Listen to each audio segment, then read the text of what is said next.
Presidente po ang aming magsisilbing guro sa araw po na ito upang maibahagi niyo po ng maayos at ng tama ang kanyang mga ibabahagi po sa amin patungkol po sa aming bagong nakalangay. Naway patawagin po kami sa lahat po ng aming mga nagawang kasalanan. Maraming salamat po sa mga biyan. Pinagkakaloob niyo po sa aming araw-araw. Ito lang po ang aming samot dalangin sa matamis sa pangalan ni Jesus. Ayan, sana nakaligil. Ngayon, bago ko yung bubo, tingnan niyo muna kung may mga kalat din sa paligid at pakialit na din po ang inyong Ayan, ngayon, bago tayo dadako sa balik-aral, tayo muna babasa ang alituntunin sa klase. Michelle, maaari mo magbasahin ang ating alituntunin sa klase?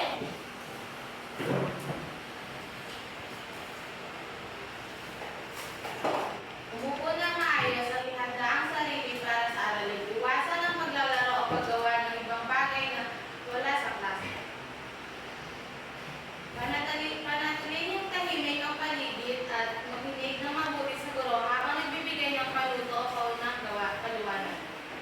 Ayan ang ating alituntunin ng class. Ngayon po, kung may natutunan kayo o may naalala kayo sa nakaraang na ating talakayan, ngayon magbabalik-aral naman tayo. Kung saan, sa tawagin natin na bunot mo sa loob mo. Ngayon, may hawak ko dito kahon.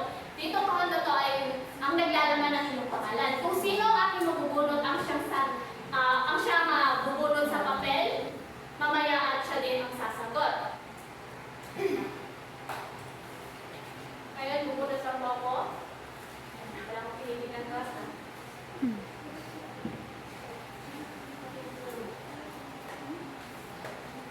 Josel. Wala siya, ma'am. Muna tayo ng Margolet.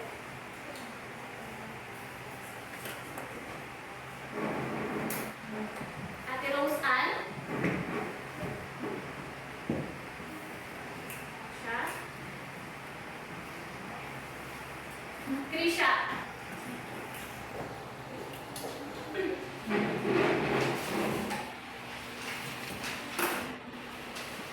Subulit na nakakalaman dito at yung sasabihin.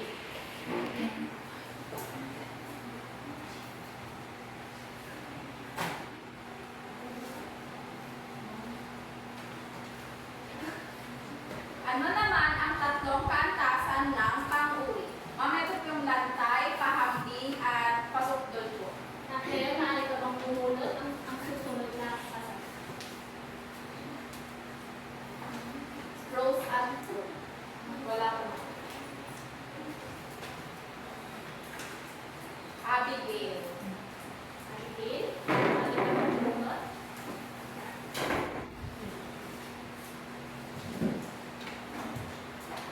Ano ang apat na kayarian ng pang-uwi? Mampayak, may lapit, tambalan, inuulit. Ayan, tama. Maaari kang bumunod ang susunod pang sasagot. Gentle.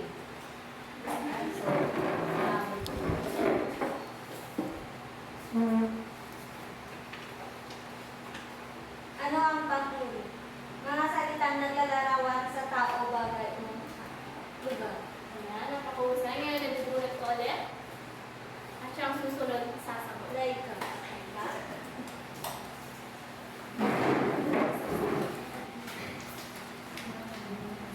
So, ang tanong po, ano ang dalawang uri ng pang-uri? Ang una po uri ay ang panlarawan at ang pangalawa po ay pamina. Ayan, tama. Ngayon, bubunot ka ng pang-uli at ano? Kaya, Kayla?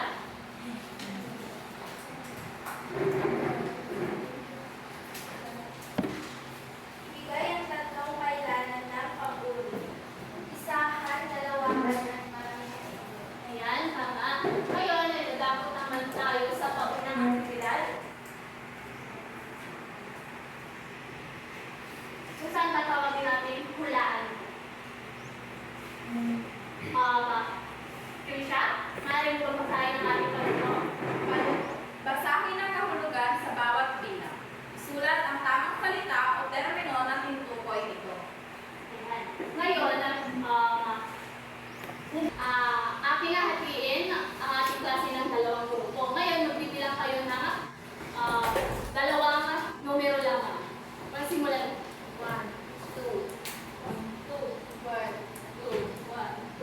One. One.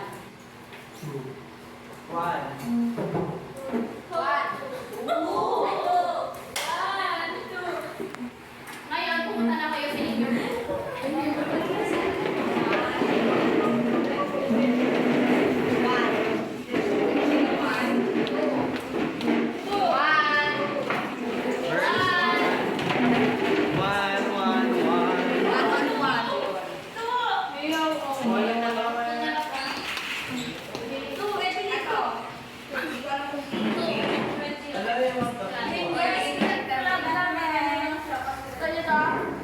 Ayan, ngayon, may dalawang may sawang biglang.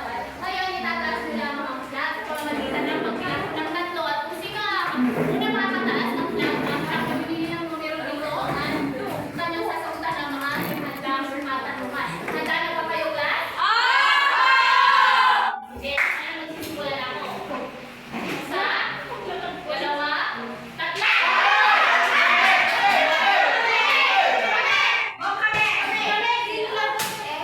Ngayon, maaaring sagutin yung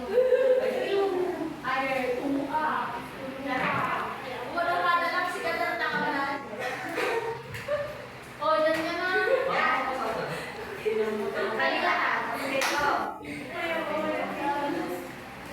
Ito ay tumutukoy sa buok na pinangyayarihan o pangyayarihan ng kilos sa pandiwa. Pang-abay na pangunan. Ayan, tignan natin kung tama.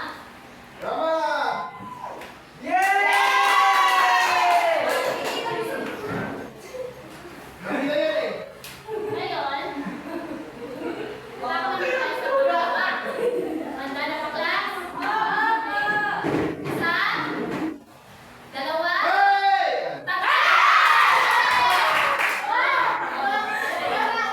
Pumili ka na ng numero. Ang tawag sa mga pang-abay na nagbabadya ng di natiyakan sa pagganap sa kilos ng pandiwa. Pang-abay na Tignan natin kung tama.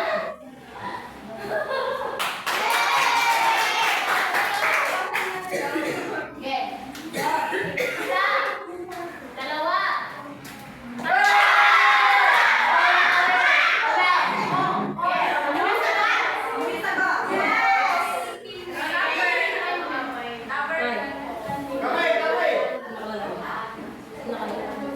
Ito ay nagsasaad ng dahilan sa pagganap sa kilos ng pandiwa.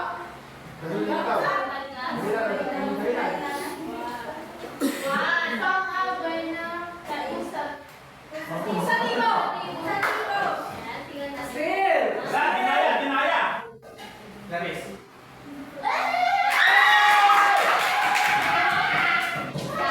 Tatlo katanungan. Ang pang-abay. One, two,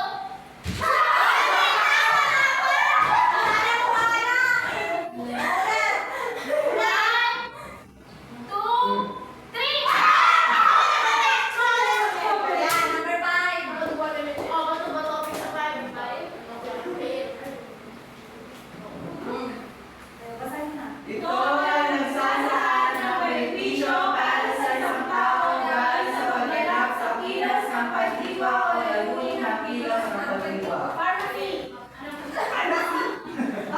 Pang-abay ng reflective. Malis! Ngayon, may panghuli pa?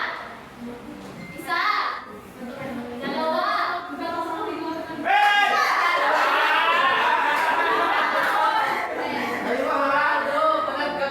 isa, dalawa, tatlo!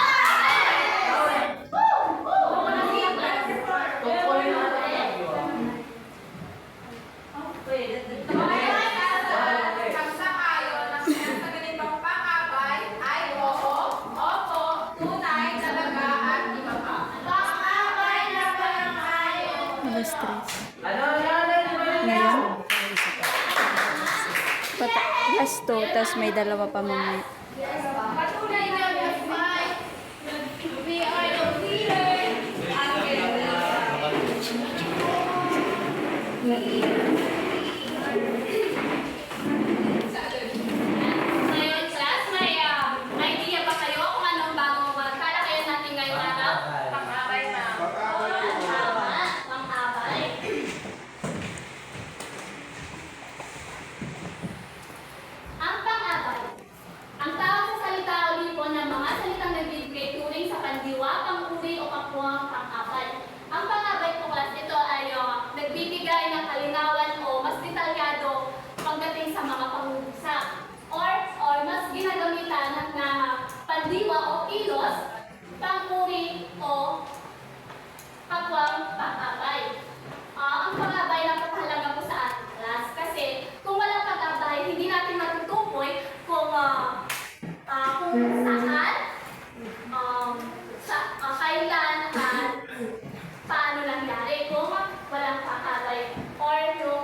Naintindihan ba, class? Ngayon, Opo. magbibigay kayo ng halimbawa. Sino ang gusto magbigay ng halimbawa? Hana. Maaari ka bang tumayo at magbigay ng halimbawa? Hindi ako ng bagong cellphone isang araw. Ano yung ginamit mong pang-abay? Noong isang araw. Oh, tama. Ngayon, dadako muna tayo sa uri ng pang-abay. Una, pang-abay na pamanahon. Ang nagsasaad kung kailan naganap o magaganap ang kilos na taglay ng pandiwa. Ito, kung saan tinutukoy nito kung kailan naganap ang pangyayari. Halimbawa, dumating siya kaninang umaga. Susuriin natin ang halimbawa, dumating siya kaninang umaga. Kailan siya dumating, class? Kaninang umaga. Kaninang umaga. Opo. Ngayon, magbibigay ako ng halimbawa.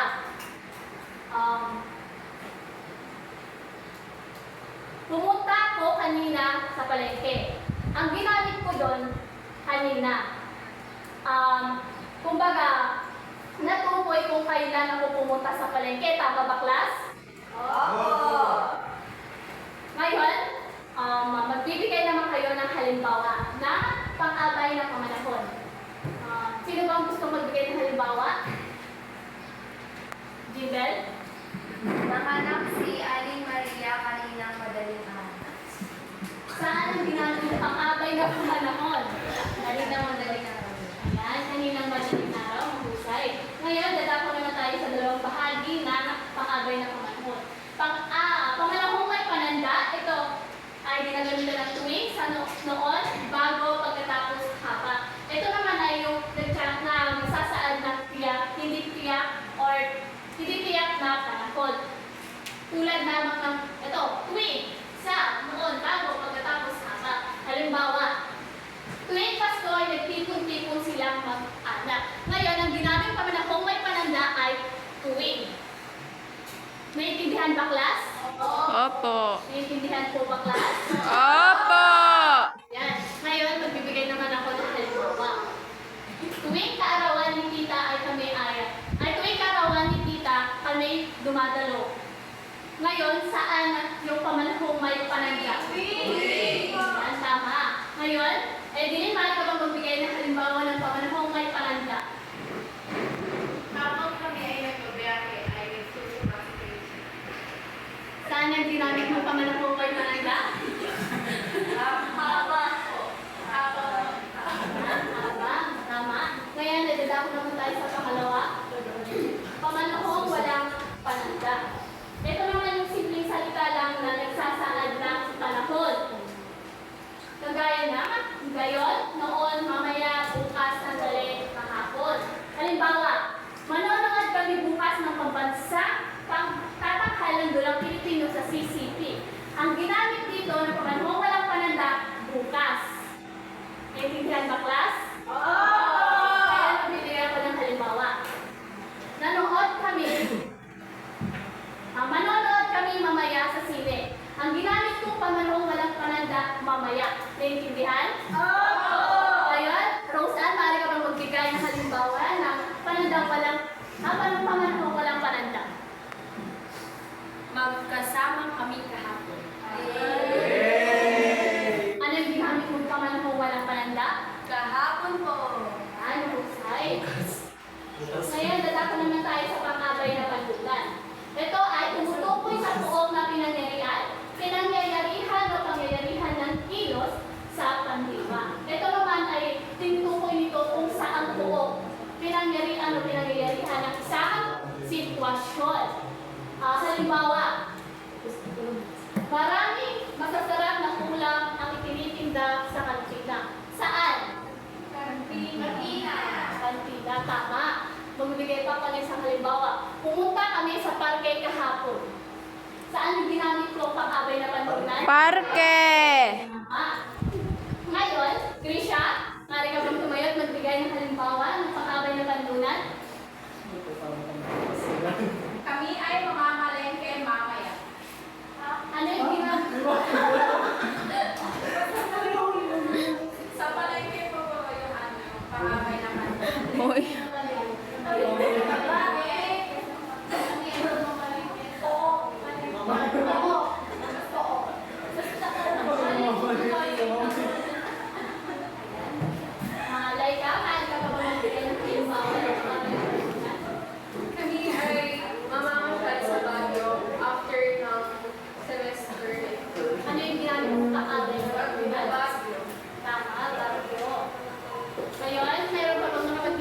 Halimbawa, class. Wala na po. Ngayon, dadako naman tayo sa pang-abay na pamahal.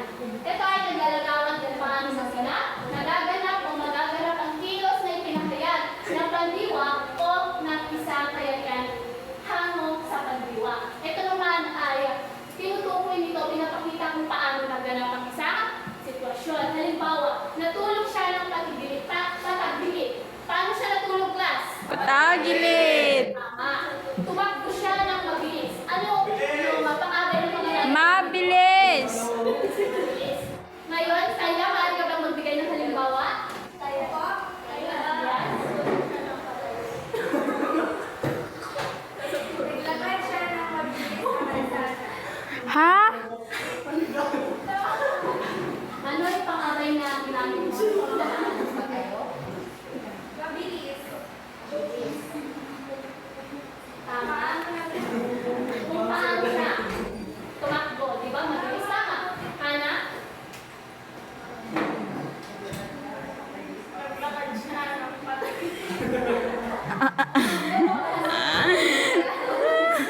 Ang ginamit mong pang-abay na pamalaan ay grade.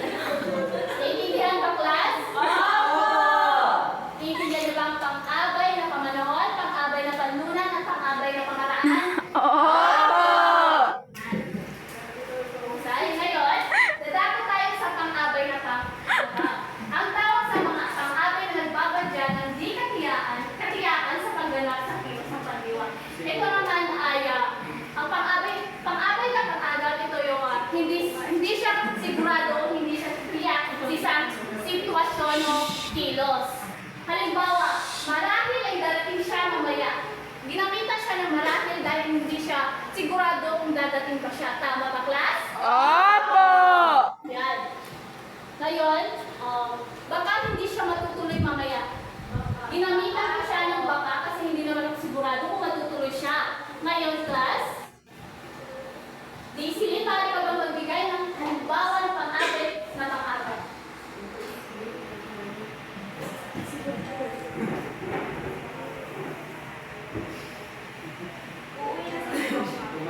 Ano yung ginamit mong pang-abay na pang-abay? Tama. Kasi hindi ko naman sigurado kung uuwi ka. Adelpa, maaari ka ba magbigay ng pang-abay na pang-abay? Tumayo ka. Adelpa, tumayo ka.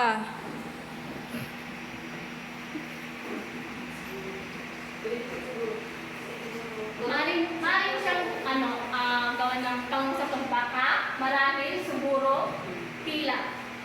Siguro uuwi siya mamaya. Uuwi siya mamaya. Pwede, siguro. Sige mo naman alam kung uuwi siya, tama? Ngayon, pang-abay na conditional. Ito ay nagsasaad ng conditional para maganap ang kilos na isinasaad ng pandiwa. Ito naman yung condition. Kumbaga, gawin mo muna yung kilos bago mo matupad yung isang bagay. Halimbawa, kapag nagsikap ka, tiyak na matatagumpay ka. Ngayon, ginawa niya yung kilos na nagsikap, kaya nagtagumpay siya. Naiintindihan ba, class? Opo. Yan. Ngayon, ako na rin bibigay ng halimbawa. Kapag may inanim, may aanihin. Ngayon, ginawa niya yung, ang ginawa niya, nagtanim siya. Ngayon, may inaani siya. Naiintindihan ba, class? Opo. Ayun, maaari ka bang magbigay ng halimbawa ng pang-abay na conditional?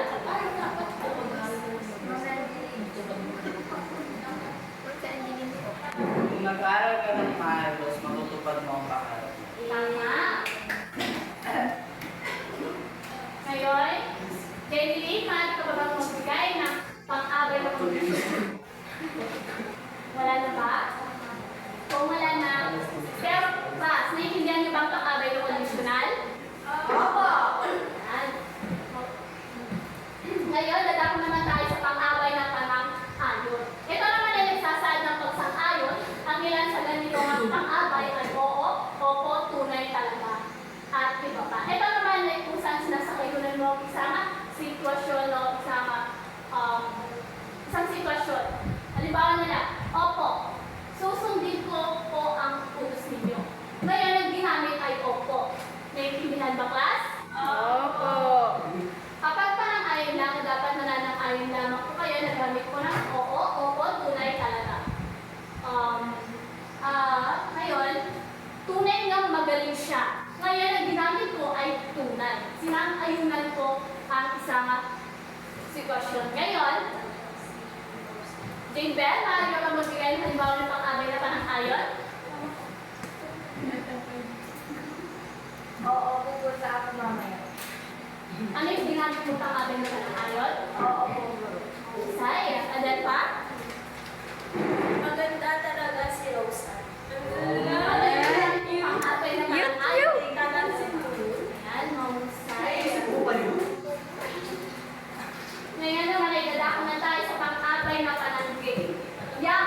tinanggihan mo or hindi mo nagustuhan ang kanyang idea or suggestion.